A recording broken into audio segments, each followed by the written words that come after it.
సంచారం చేస్తాడు. అంటే ఇక్కడ భక్తులు చేసిన ప్రార్థనకి జవాబు ఇచ్చేసాడు.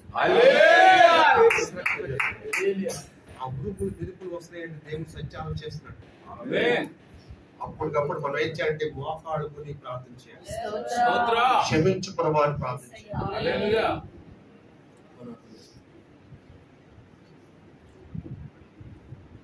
బైబుల్లో ఎవరిని దహించి అగ్ని చేశాడో చూద్దాం ఒకసారి. నిర్మాకాండం 4వ అధ్యాయం. నేను అది ఒకటి చెప్పేసి ముగిస్తాను, ఇంకా చాలా ఉంటాయి. అందుకు మోషే చిత్తగించు, వారు నన్ను నమ్మరు, నా మాట వినరు, యెహోవా నీకు ప్రత్యక్షం కాలేదందు అని ఉత్తరం ఇయ్యగా, యెహోవా నీ చేతిలోనిది ఏమిటి అని అతను అడిగాను. అందుకతడు కర్ర అనెను. అప్పుడు ఆయన నేలను దాన్ని పడవేయమనెను. అతడు దాని నేలను పడవేయగానే అది పామాయింది. మోషే దాని నుండి పారిపోయి.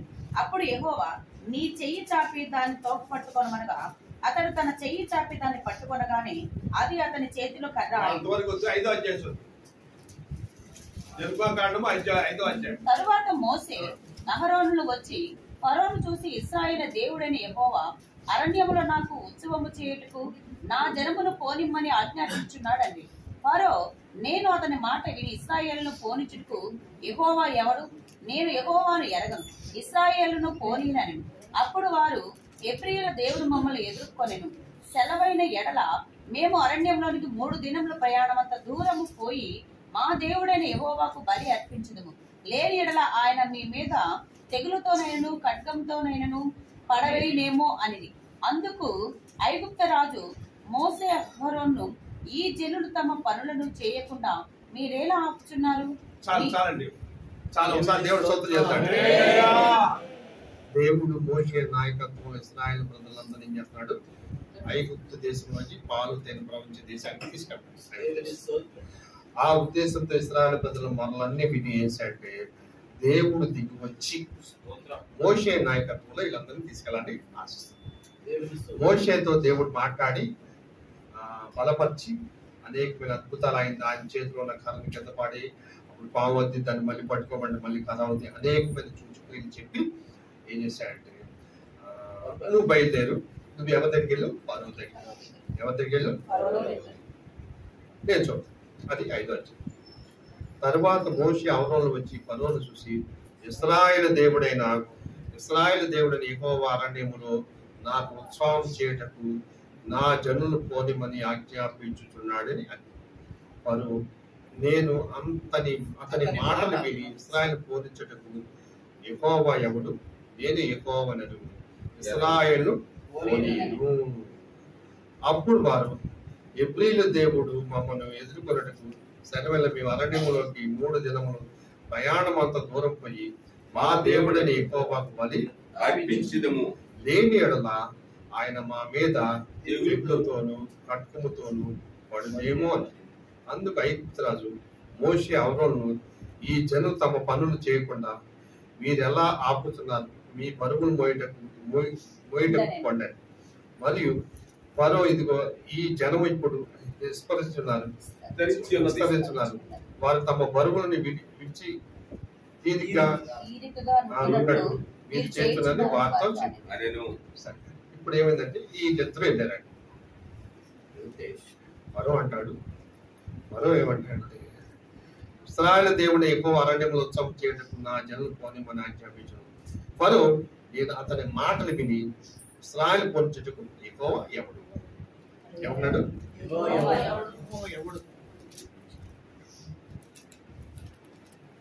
ఆ ఫరోకు తిరిగిపోయినా సరే తెలీదు మొత్తంగా యెహోవా ఎవడు అంటున్నాడు. తెలియపోవడం తెలుసుకోవాలి. దేవుడు ఎవరని ఏం చేయాలి? ప్రజలే తెలుసుకోవాలి. యెహోవా ఎవడు అన్నాడా? నేను పోనీను. అది దేవుని హృదయానికి ఎలా ఉందంటే చాలా బాధాకరం. చాలా బాధాకరం. ఈ రోజు మీలో ఎవరైనా పాపం చేస్తాను నాకు కనపడ్డానుకో, నేను అడిగానుకో, నువ్వెవడో అని అంటాను కదా.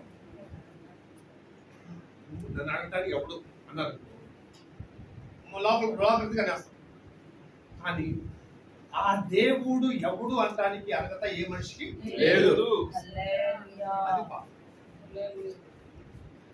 అప్పటి నుంచి ఏం చేస్తుందంటే ఆ ఫరో ఐగుప్తు దేశం మీద ఆయన కోపం రగులుకుంటాడు. దేవుని స్తోత్రం.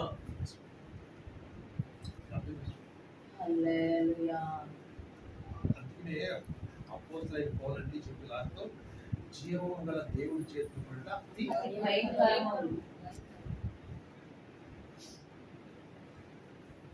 ఇది పడిపోయారు. ఎవరు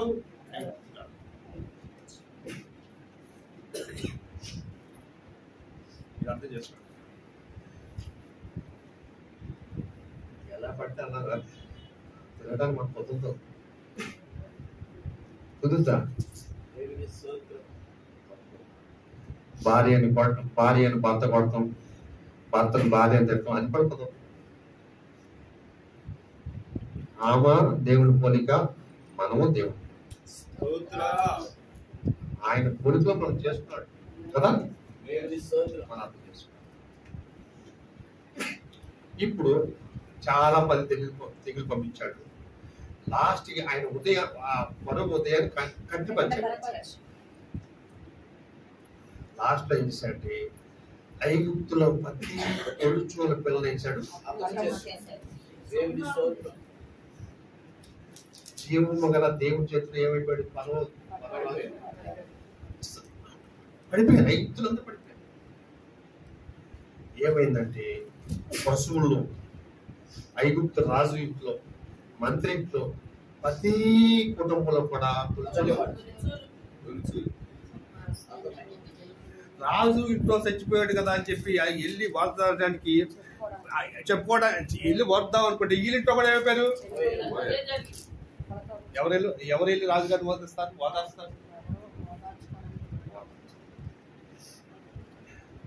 దేవుడు తీర్పు దేవుని స్తోత్రం.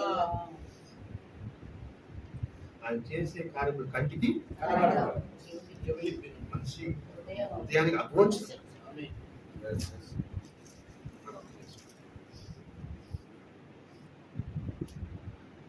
అయిపోయిందా?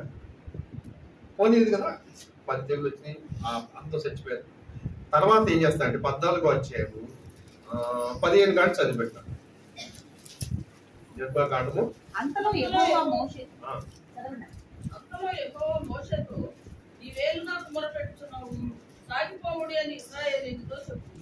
నీవు నీ కర్రను ఎత్తి ఆ సముద్రం వైపు నీ చెయ్యి చాపి దాని పాయలుగా చేయి. అప్పుడు ఇశ్రాయేలీయులు సముద్రము మధ్యలో ఆడిన నేల మీద నడిచిపోవు. ఇదిగో నేనే ఐగుప్తీయుల హృదయములను కఠినపరచు, వారు వీరిని తరుముదురు. నేను ఫరో వలనను అతని సమస్త సేన వలనను అతని రథముల వలనను అతని గుర్రపు రౌతుల వలనను నాకు మహిమ తెచ్చుకోదు. నేను ఫరో వలనను అతని రథముల వలనను అతని గుర్రపు మహిమ తెచ్చుకున్నప్పుడు నేనే యెహోవానని ఐగుప్తీయులు తెలుసుకుంటారు. అంతలో యెహోవా మోషేతో నీ వేళ నాకు మొరపెడుచున్నావు, సాగిపోవుడి అని ఇశ్రాయేలుతో చెప్పు. నీవు నీ కర్రను ఎత్తి ఆ సముద్రం వైపు నీ చెయ్యి చాపి దాన్ని పాయలుగా చేయను. అప్పుడు ఇశ్రాయేలు సముద్రపు మధ్యను ఆరిన నేల మీద నడిచిపోదు. ఇదిగో నేనే ఐగుప్తుల హృదయములు కఠినపరచుదును, వారు వీరిని తరుముదురు. నేను ఫరో వలను అతని సమస్త సేనలను అతని రథముల వలను అతని గుర్రపు రౌతులను నాకు మహిమ తెచ్చుకొందును. నేను ఫరో వలను అతని రథముల వలను అతని గుర్రపు రౌతుల వలను మహిమ తెచ్చుకున్నప్పుడు నేను యెహోవానని ఐగుప్తులు తెలుసుకొందురనెను. అప్పుడు ఇశ్రాయేలీయుల సమూహమునకు ముందుగా నడిచిన దేవదూత వారి వెనుకకు పోయి వారిని వెంబడించెను.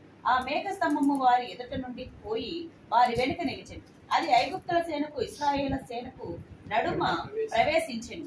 అది మేఘము గనుక వారికి చీకటి కలిగిన గాని రాత్రి అది వీరికి వెలుగునిచ్చెను.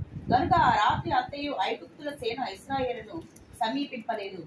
మోషే సముద్రం వైపు తన చెయ్యి చాపగా యెహోవా ఆ రాత్రి అంతయు బలమైన తూర్పు గాలి చేత సముద్రమును తొలగించి దాని ఆరిన నేలగా చేసెను.